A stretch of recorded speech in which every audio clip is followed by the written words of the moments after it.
Welcome to Penrose Learning, where we make understanding easy. In this video, I will explain how to use banana flour for cooking. First, choose a fresh, firm banana flour, ensuring its outer leaves are tightly packed. Next, carefully peel away the tough, dark outer bracts until you reveal the pale, tender leaves underneath. As you work, immediately place the peeled parts into a bowl of water mixed with a tablespoon of lemon juice or vinegar. This simple step is crucial for preventing the delicate flour from browning too quickly. Now let's get to the cleaning.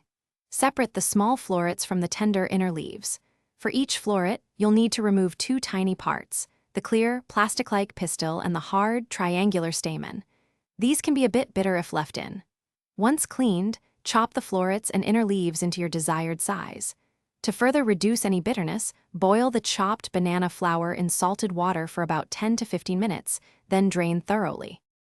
Banana flour is incredibly versatile in the kitchen.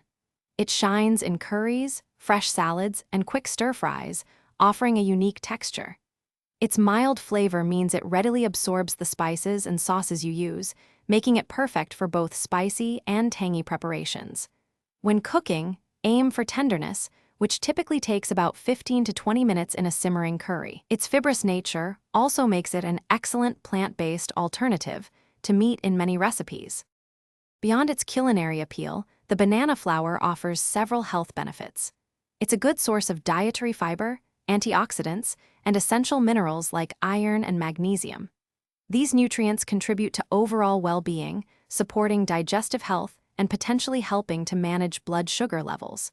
Don't hesitate to experiment with various recipes to find your favorite ways to enjoy this unique ingredient. Happy cooking, and savor the delicious and nutritious banana flour. Thanks for watching. If this was helpful, leave a like and consider subscribing. See you next time.